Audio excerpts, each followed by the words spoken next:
30 जनवरी 1948 दिल्ली का बिरला हाउस हर दिन की तरह गुलजार था। यहाँ गांधी जी और होम मिनिस्टर सरदार पटेल की मीटिंग चल रही थी। शाम 4 बजे से शुरू हुई ये मीटिंग थोड़ी लंबी खिंच जाती है और गांधी जी अपनी प्रार्थना सभा के लिए लेट हो जाते हैं। मीटिंग खत्म होने के बाद करीब 5:15 पर गांधी जी अपनी 2 सहयोगियों आभा और मनु के साथ बिरला हाउस से निकलकर प्रार्थना सभा की ओर जाने लगते हैं, जहां करीब 250 लोग उनका इंतजार कर रहे थे। उसी समय खाकी कपड़े पहने हुए दुबले पतले शरीर का एक आदमी भीड़ को चीरते हुए उनकी ओर तेज कदमों के साथ बढ़ने लगता है। गांधी जी प्रार्थना स्थल के पास पहुंचे ही थे कि तभी वो आदमी आगे बढ़कर उनके चरणों में झुककर प्रणाम करने लगता है।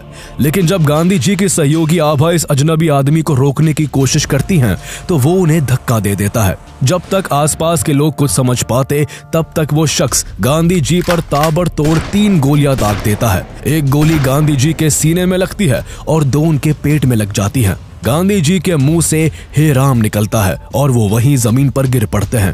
पूरे बिरला हाउस में सन्नाटा पसर जाता है। गोली लगने के कारण महात्मा गांधी वही अपने प्राण त्याग देते हैं। लेकिन इसी बीच एक और अजीब बात होती है। वो खाकी लिबास वाला आदमी गोली मारने के बाद वही खड़ा रहता है। उसने ना तो भागने की कोशिश की और ना ही खुद को छुपाने की जरूरत समझी। अदालत में इस आदमी की पहचान नाथूराम गोडसे के रूप में होती है, जिसने महात्मा गांधी को मारकर खुद को पुलिस के हवाले कर दिया था। कुछ दिनों बाद नाथूराम को इस जुर्म में फांसी दे दी जाती है। लेकिन कहानी यही खत्म नहीं होती। बीतते समय के साथ नाथूराम गोडसे काफी लोगों के लिए हीरो बन जाता है। लेकिन सवाल उठता है कि आखिर क्यों महात्मा गांधी की हत्या करने वाला शख्स आखिर लोगों के लिए हीरो कैसे बन गया? आखिर कौन था नाथूराम गोडसे, जिसकी चर्चा देश की आजादी की किसी कहानी में तो नहीं हुई, पर बाद में ये रातों रात अखबारों के पहले पन्ने पर छा गए? क्या थी नाथूराम गोडसे की असलियत और आखिरकार क्या थी वो वजह जो उसको राष्ट्रपिता महात्मा गांधी को मारना पड़ा? नाथूराम विनायक राव गोडसे का जन्म 19 मई 1910 को महाराष्ट्र के पुणे शहर के बारामती में हुआ था। उनके पिता विनायक वामन राव गोडसे पास के ही एक पोस्ट ऑफिस में नौकरी किया करते थे, जबकि उनकी मां लक्ष्मी एक हाउसवाइफ थी। नाथूराम के जन्म से पहले उनके माता पिता को एक बेटी और 3 बेटे हुए थे, लेकिन उनके तीनों बेटे पैदा होने के कुछ समय बाद ही मर गए। इसलिए उनके माता पिता ये मानने लगे थे कि उनके परिवार में सिर्फ लड़की ही बच सकती है। इसलिए जब उनके घर नाथूराम पैदा हुए तो उन्होंने उन्हें एक लड़की की तरह पाल पोस कर बड़ा किया। बचपन में उन्हें लड़कियों के कपड़े पहनाए गए और उनकी नाक छेद कर एक नथ भी पहना दी गई। नाक में नथ पहनने के कारण उनका नाम जो पहले रामचंद्र था वो नाथूराम पड़ गया। उनके बाद उनके भाई दत्तात्रेय, बहन शांता, फिर भाई गोपाल और गोविंद का जन्म हुआ। चूंकि नाथूराम के जन्म के बाद घर में कोई लड़का पहले की तरह मरा नहीं था, इसलिए उनका परिवार मानने लगा कि नाथूराम ने ही घर को हर श्राप से मुक्त किया है। पोस्ट ऑफिस में काम करने के कारण उनके पिता का लगातार ट्रांसफर होता रहता था।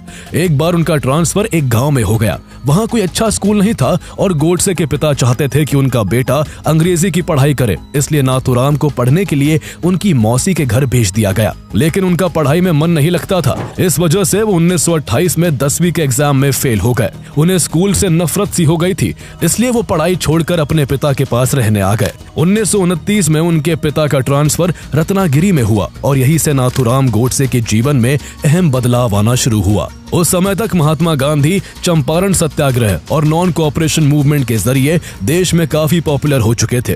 गांधी जी लोगों से विदेशी कपड़ों को त्याग कर खादी कपड़े पहनने और साथ ही कांग्रेस में शामिल होने को कहते थे। गांधी जी से प्रभावित होकर देश के कई हिस्सों में हजारों लोगों ने अंग्रेजी हुकूमत के खिलाफ आवाज उठाने के लिए कांग्रेस को ज्वाइन कर लिया था। कांग्रेस द्वारा विरोध प्रदर्शन मुंबई और रत्नागिरी में भी होते थे, जिनमें नाथूराम गोडसे ने भी एक फॉलोअर के तौर पर नियमित रूप से भाग लेना शुरू कर दिया। इसी साल 1929 में गोडसे की मुलाकात सावरकर से हुई, जो उन दिनों भारत के हिंदुत्व के प्रचार प्रसार को लेकर काफी एक्टिव थे। सावरकर से मिलने के बाद नाथूराम उनके हिंदुत्व के विचारों से काफी प्रभावित हुए। उन्होंने सावरकर के लेखों को भी पढ़ना शुरू कर दिया। अब गोडसे के सामने दो तरह की ऑर्गेनाइजेशंस थी। एक कांग्रेस थी जो सेक्युलर इंडिया की बात करती थी, जबकि दूसरी ओर राष्ट्रीय स्वयंसेवक संघ RSS जैसी ऑर्गेनाइजेशन थी जो हिंदू राष्ट्र चाहती थी। ऐसे में जब देश में मुस्लिम लीग मुस्लिमों की रिप्रेजेंटेटिव बनकर केवल मुस्लिमों की मांग उठा रही थी, तब गोडसे ने सेक्युलर कांग्रेस से ऊपर हिंदू ऑर्गेनाइजेशन RSS को रखा। 1932 में जब उनके पिता के रिटायर होने के बाद उनका परिवार रत्नागिरी से सांगली शिफ्ट हुआ तो गोडसे ने वहां RSS को ज्वाइन कर लिया। वो RSS के कार्यक्रमों में जोर शोर से हिस्सा लेने लगे, लेकिन इसी दौरान जब घर में फाइनेंशियल क्राइसिस होने लगे तो नाथूराम गोडसे ने घर का खर्चा चलाने के लिए मजबूरन नौकरी करने से लेकर फल बेचने तक कई कामों में हाथ आजमाया। इसके बाद उन्होंने सिलाई का काम सीखा और वो संघ के लोगों के भी कपड़े सिलने लगे। उनका काम चल पड़ा और वो अपनी कमाई से हर महीने 70 रुपए घर भेजने लगे। रेगुलर RSS के कार्यक्रमों में हिस्सा लेने और उनके ही कपड़े की सिलाई करने के कारण उनकी जान पहचान RSS के बड़े बड़े नेताओं से होने लगी। उसी समय देश में हिंदू महासभा भी काफी पॉपुलर हो रही थी। 1937 में हिंदू महासभा के प्रेसिडेंट सावरकर बने और तभी गोडसे ने RSS के साथ साथ हिंदू महासभा के लिए भी काम करना शुरू किया। कुछ ही महीनों में उन्होंने इस ऑर्गेनाइजेशन में भी अपनी अच्छी खासी पकड़ बना ली। RSS और हिंदू महासभा ज्वाइन करने के बाद नाथूराम गोडसे पूरी तरह से हिंदू नेशनलिस्ट आइडियोलॉजी के लिए कमिटेड हो चुके थे और उन्हें अब कांग्रेस और गांधी जी की हिंदू मुस्लिम एकता की बातें बिल्कुल खोखली लगने लगी थी। गोडसे ने अखबारों में आर्टिकल्स लिखने और आंदोलनकारियों के बीच भाषण देने भी शुरू किए, जिससे वो आसपास के क्षेत्रों में थोड़े बहुत पॉपुलर होने लगे। 1938 में जब आर्य समाज हैदराबाद के निजाम द्वारा हिंदुओं के अधिकारों को दबाए जाने के खिलाफ सत्याग्रह कर रहा था, तब इस सत्याग्रह में आर्य समाज के साथ हिंदू महासभा भी जुड़ गई। निजाम के खिलाफ किए जा रहे प्रोटेस्टर्स के एक ग्रुप का नेतृत्व नाथूराम गोडसे ने भी किया, लेकिन हैदराबाद में निजाम का इस कदर दबदबा था कि विरोध में उठ रही आवाजों को दबाने के लिए उनके एक इशारे पर प्रोटेस्टर्स को जेल में डाला जाने लगा। नाथूराम को भी अरेस्ट करके करीब 1 साल के लिए हैदराबाद की जेल में बंद कर दिया गया। इसके बाद जब सेकेंड वर्ल्ड वॉर की शुरुआत हुई तो अंग्रेजों का ध्यान भारत से हटकर वर्ल्ड वॉर 2 की तरफ जा चुका था। भारत में अपनी ढीली पकड़ को मजबूत करने के लिए ब्रिटिशर्स इंडियन फ्रीडम की बात करने वाले रेवोल्यूशनरीज के खिलाफ सख्त कदम उठा रहे थे।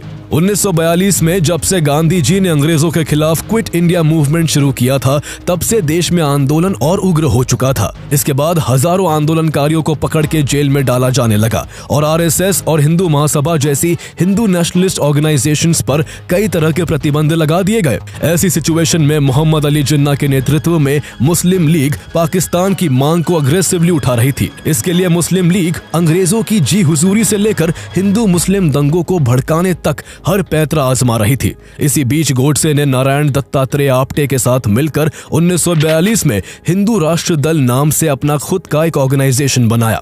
हिंदू राष्ट्र दल को RSS और हिंदू महासभा ने खूब सपोर्ट किया, जिससे जल्दी ही ये ऑर्गेनाइजेशन आसपास के क्षेत्रों में पॉपुलर हो गया। आप्टे और गोडसे के बीच इतनी गहरी दोस्ती हो गई थी कि दोनों हर एक्टिविटी में एक दूसरे का साथ देने लगे। इसके बाद दोनों ने मिलकर मराठी न्यूज़पेपर अग्रणी को स्टार्ट किया और उसके माध्यम से अपने विचारों को लोगों तक पहुंचाने लगे।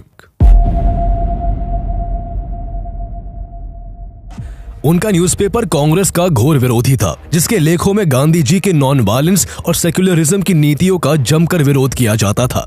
उसके अखबार में इस कदर हेट्रेड होती थी कि इस अखबार को बाद में सस्पेंड भी कर दिया गया, लेकिन गोडसे इससे भी नहीं रुका और उसने बाद में हिंदू राष्ट्र नाम से भी एक अखबार शुरू किया।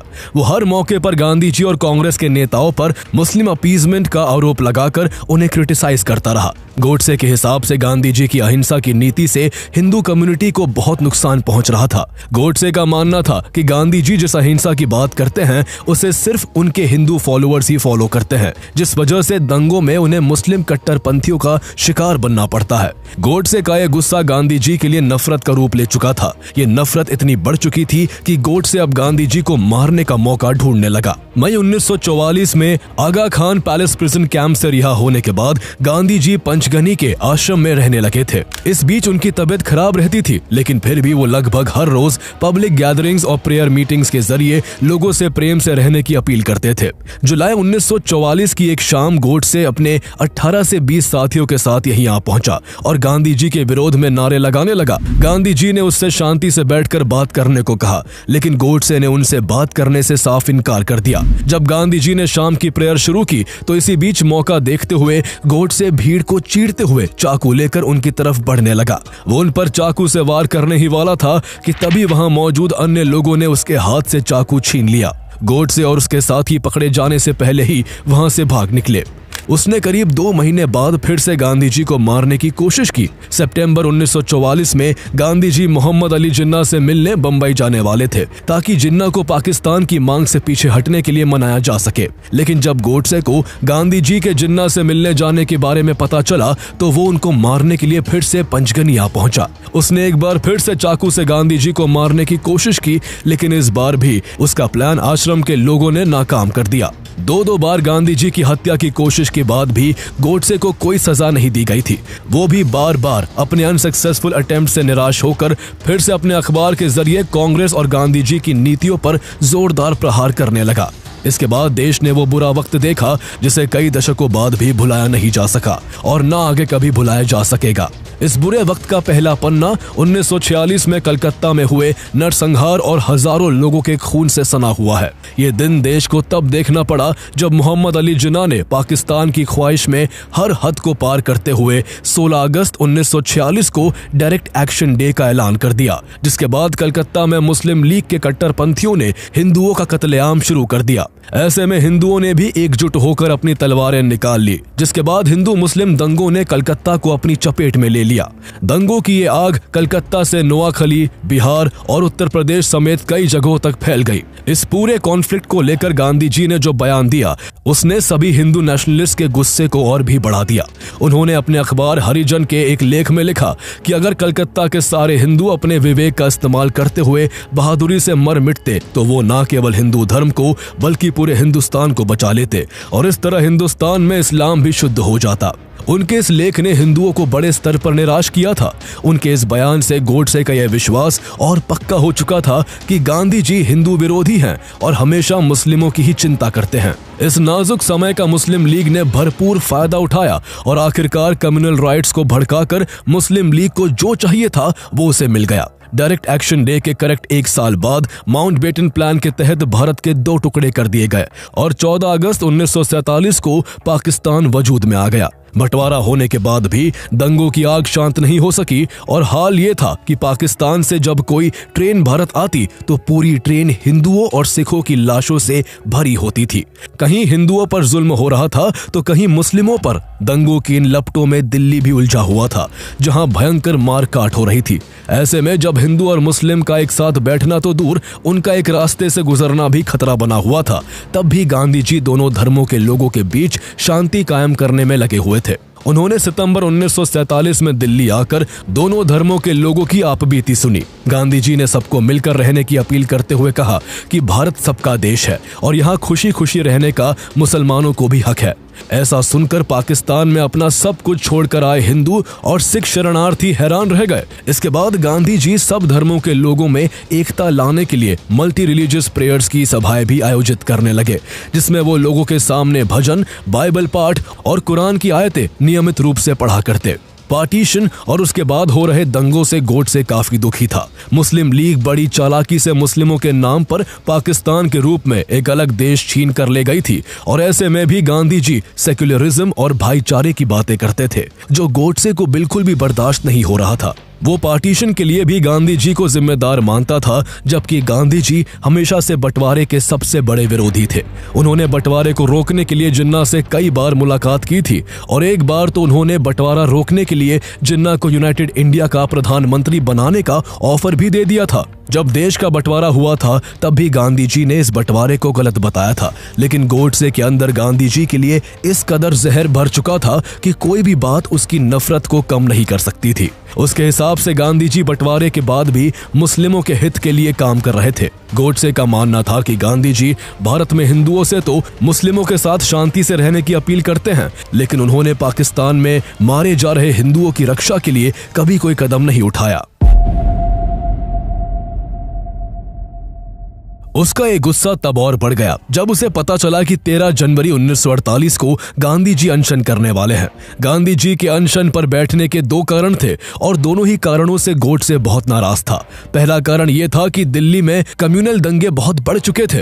हिंसा और आगजनी थमने का नाम नहीं ले रही थी। ऐसे में इस अनशन के जरिए गांधी जी दंगाइयों पर नैतिक दबाव डालकर इस दंगे को शांत करना चाहते थे। इसके अलावा उनके अनशन का दूसरा कारण भारत सरकार पर दबाव बनाने का था ताकि भारत पाकिस्तान को उसके बचे हुए 55 करोड़ रुपए लौटा दे। जब देश का विभाजन हुआ था तो सरकारी संपत्ति के साथ साथ भारत और पाकिस्तान के बीच सरकारी खजाने में मौजूद रुपया भी बटा था। पाकिस्तान के हिस्से में 75 करोड़ रुपए आए थे, जिनमें से भारत सरकार ने शुरू में ही पाकिस्तान को 20 करोड़ रुपए दे दिए थे, लेकिन 55 करोड़ रुपए का पेमेंट भारत ने रोक दिया था क्योंकि पाकिस्तान ने जम्मू एंड कश्मीर को जबरदस्ती हड़पने के लिए वहां अपने कट्टरपंथी घुसपैठियों और अपनी सेना को भेजकर मौत का तांडव मचा दिया था। हिंदू नेशनलिस्ट इस वजह से गांधी जी के अनशन पर बैठने से काफी ज्यादा नाराज थे। उनका मानना था कि जब जम्मू और कश्मीर में हिंदुओं का कत्ल किया जा रहा है और पाकिस्तान जम्मू और कश्मीर को जबरन हड़पने में लगा हुआ है, तब भी गांधी पाकिस्तान के हित की बात कर रहे हैं। जो पैसा भारत सरकार पाकिस्तान को देगी, पाकिस्तान उस पैसे का इस्तेमाल भारत के खिलाफ ही करेगा। लेकिन हिंदू नेशनलिस्ट की नाराजगी के बाद भी गांधी जी अपनी दोनों मांगों को लेकर अनशन पर बैठे रहे। उनका कहना था कि उन 55 करोड़ रुपयों पर पाकिस्तान का अधिकार है और भारत को ये रुपये हर हाल में पाकिस्तान को दे देने चाहिए। गांधी जी के अनशन को तोड़वाने के लिए जवाहरलाल नेहरू, सरदार पटेल और मौलाना आजाद समेत कई दिग्गज नेताओं ने उनसे मुलाकात की, लेकिन वो अनशन से नहीं उठे। उनके डटे रहने से जब सरकार ने पाकिस्तान को 55 करोड़ जल्द से जल्द लौटाने की बात मान ली और हिंदू एंड मुस्लिम रिप्रेजेंटेटिव्स ने भी गांधी जी को भरोसा दिला दिया कि आगे हिंदू और मुस्लिम सब मिलकर रहेंगे, तो गांधी जी ने 18 जनवरी को अनशन तोड़ दिया। ये सब देखकर गोडसे के सब्र का बांध टूट चुका था। उसे ये बात खाई जा रही थी कि कैसे भारत सरकार और भारतीय लोग गांधी जी के इशारे पर चलते हैं। उसको लगने लगा था कि गांधी जी की रिलीजियस टॉलरेंस और नॉन वायलेंस पॉलिसी पहले ही पाकिस्तान के निर्माण का कारण बन चुकी है, जिससे लाखों लोगों को बेघर होना पड़ा और अगर गांधी जी को नहीं रोका गया तो इसका हर्जाना आगे भी हिंदुओं को ही चुकाना पड़ेगा। वो पहले गांधी जी को मुस्लिमों का हितैषी मानता था और अब उसके अंदर गांधी जी की छवि पाकिस्तान सपोर्टर की बन गई थी। गोडसे ने तय कर लिया कि वो हर हाल में गांधी जी की हत्या करेगा। इसके बाद नाथूराम गोडसे नारायण आप्टे के साथ दिल्ली आ गया। यहाँ दोनों ने नकली नामों से मरीना होटल में कमरा लिया। इसी कमरे में नाथूराम गोडसे, नारायण आप्टे, मदन लाल पहावा, विष्णु करकरे और गोपाल गोडसे ने यह तय किया कि बिरला हाउस में 20 जनवरी को गांधी जी की प्रार्थना सभा के दौरान बम से हमला किया जाएगा। बम विस्फोट मदन लाल पहावा को करना था, जिसके बाद बम से भगदड़ मचने पर गांधी जी पर गोलियां बरसाने की जिम्मेदारी दिगंबर बड़गे की थी। इस प्लान को अंजाम देने से पहले वो लोग कई बार बिरला हाउस का जायजा लेते रहे। इस सब में तय तारीख 20 जनवरी आ गई। नाथूराम गोडसे, नारायण आप्टे, मदन लाल पहावा, विष्णु करकरे, दिगंबर बड़गे, गोपाल गोडसे और शंकर किस्तैया अपने काम को अंजाम देने के लिए टाइम से ही बिरला हाउस पहुंच गए। बिरला हाउस में जब गांधी जी की इवनिंग प्रेयर मीटिंग शुरू हुई तो मदन लाल पहावा ने भीड़ से कुछ दूर पर एक बम विस्फोट कर दिया, लेकिन वो एक क्रूड देसी किस्म का बम था, जिस वजह से वहां ज्यादा बड़ा धमाका नहीं हो सका। साथ ही दिगंबर बड़गे, जिसे गोली चलानी थी, उसके एंड टाइम पर ऐसा करने में हाथ कांप गए और वो वहां से भाग निकला, लेकिन इस बीच मदन लाल पहावा को पकड़ लिया गया। मदन लाल पहावा के अलावा बाकी सब वहां से भागने में कामयाब हो चुके थे। मदन लाल पहावा ने पुलिस कस्टडी में गोडसे का सारा प्लान खोल दिया था, इसलिए पकड़े जाने के डर से नाथूराम गोडसे ने नारायण आप्टे के साथ दिल्ली छोड़ दी और कानपुर, बॉम्बे, पुणे और ग्वालियर में जगह बदल बदल कर रहने लगा। वो ग्वालियर में हिंदू महासभा के एक मेंबर दत्तात्रेय सदाशिव परचुरे से मिला, जिसने उसे 7 चैम्बर की एक semi automatic M1934 Beretta pistol दी। गोडसे पिछले प्रयास की नाकामी से परेशान था। उसने अब ठान लिया था कि गांधी जी की हत्या वो खुद इसी पिस्टल से करेगा। इसके बाद वो नारायण आप्टे के साथ फिर से दिल्ली आ गया। पुलिस एक्शन के भय से इस बार वो मरीना होटल नहीं गया, बल्कि वो और Narayan Apte old Delhi railway station के वेटिंग रूम में ठहरे। गोडसे का प्लान 30 जनवरी की शाम को गांधी जी को उनकी प्रार्थना सभा में ही मारने का था। प्लानिंग की गई कि बुर्का पहनकर गांधी जी की प्रार्थना सभा में पहुंचा जाए। बाजार से एक बड़ा सा बुर्का भी खरीद कर लाया गया, लेकिन जब नाथूराम ने उसे पहनकर देखा तो उसे लगा कि बुर्के से पिस्टल निकालने में मुश्किल आएगी, इसलिए बुर्का पहनने का प्लान ड्रॉप कर दिया गया। इसके बाद गोडसे ने खाकी कपड़े पहने, अपनी बेरेटा पिस्टल निकाली, उसमें 7 गोलियां भरी और एक तांगा करके गांधी जी की प्रार्थना सभा के लिए बिरला हाउस निकल गया। 20 जनवरी को हुए हमले के बाद बिरला हाउस में 30 पुलिसकर्मियों की तैनाती कर दी गई थी, लेकिन इस दिन गांधी जी के साथ रहने वाले पुलिसकर्मी एपी भाटिया गैर हाजिर थे। उस दिन उनकी कहीं और ड्यूटी लगा दी गई थी। उनकी जगह पर गांधी जी की सुरक्षा में कोई तैनात नहीं किया गया। हर दम उनके संग रहने वाले उनके अटेंडेंट गुरुबचन सिंह भी उस दिन वहां मौजूद नहीं थे। गांधी जी की प्रार्थना सभा का टाइम शाम के 5 बजे का फिक्स था, लेकिन उनकी वल्लभ भाई पटेल के साथ मीटिंग कुछ लंबी खिंच गई और वो 5:10 पर फ्री हो सके। अब तक करीब 250 लोगों की भीड़ गांधी जी की प्रार्थना सभा में शामिल होने के लिए पहुंच चुकी थी, जिसमें से एक नाथूराम गोडसे भी था, जो गांधी जी के वहां आने का बेसब्री से इंतजार कर रहा था। तभी उसे गांधी जी अपनी दोनों सहयोगियों आभा और मनु के कंधों का सहारा लेकर प्रार्थना सभा की ओर आते हुए दिखे। गांधी जी प्रार्थना स्थल के पास पहुंचे ही थे कि नाथूराम गोडसे ने उनकी तरफ बढ़कर उनके पैर छूने का नाटक किया, लेकिन जब उसे ऐसा करने से गांधी जी की सहयोगी ने रोकने की कोशिश की तो उसने उन्हें धक्का देकर एक के बाद एक लगातार 3 गोलियां गांधी जी पर दाग दी। जब तक कोई कुछ समझ पाता, गांधी जी लहूलुहान होकर वहीं गिर पड़े और उनके मुंह से केवल 2 शब्द निकले, हे राम। कुछ देर बाद वहां मौजूद डॉक्टर बीपी भार्गव ने गांधी जी को चेक किया और करीब 5:40 पर उन्हें मृत घोषित कर दिया। पूरा देश बापू की मौत की खबर से सन्न था। खबर मिलते ही पंडित नेहरू भी तुरंत बिरला हाउस पहुंच गए और वो बापू के खून से लथपथ शरीर से लिपट कर रोने लगे। हर तरफ शोक पसरा हुआ था। गृह मंत्री सरदार वल्लभ भाई पटेल को गांधी जी की मौत से इतना गहरा धक्का पहुंचा कि उन्होंने गांधी जी की हत्या को अपनी नाकामी मानते हुए अपना इस्तीफा सौंप दिया। हालांकि जवाहरलाल नेहरू इसके लिए तैयार न हुए और उन्होंने सरदार पटेल का इस्तीफा अस्वीकार कर दिया। गांधी जी पर गोली चलाने के बाद गोडसे वहां से भागा नहीं था। वो वहीं खड़ा रहा और उसे फिर पुलिस ने हिरासत में ले लिया। गोडसे के अरेस्ट के बाद गांधी जी की हत्या की प्लानिंग के आरोप में नारायण आप्टे, शंकर किस्तैया, विनायक दामोदर सावरकर, नाथूराम गोडसे के भाई गोपाल गोडसे, मदन लाल पाहवा, विष्णु करकरे, दत्तात्रेय परचुरे और दिगंबर बड़गे को अरेस्ट किया गया। इस केस का ट्रायल मई 1948 में शुरू हुआ और इस केस की सुनवाई के लिए दिल्ली के लाल किले में स्पेशल कोर्ट बनाया गया। स्पेशल जज आत्माचरण की कोर्ट में इस केस की सुनवाई शुरू हुई। जून 1948 से नवंबर 1948 के बीच स्पेशल कोर्ट में कुल 149 गवाहों ने अपनी गवाही दी। जब गोडसे को अपना पक्ष रखने का मौका मिला तो उसने 30,000 शब्दों का अपना एक कन्फेशन पढ़ा। उसका डिफेंस 2 मुख्य आर्गुमेंट्स पर आधारित था। पहला ये कि गांधी के मर्डर के लिए केवल वही रिस्पॉन्सिबल था और दूसरा ये कि उसका ये एक्ट किसी पर्सनल ग्रज के कारण नहीं बल्कि पूरी तरह से एक पॉलिटिकल आइडियोलॉजी से प्रेरित था। 10 फरवरी 1949 को स्पेशल कोर्ट ने अपना फैसला सुनाया।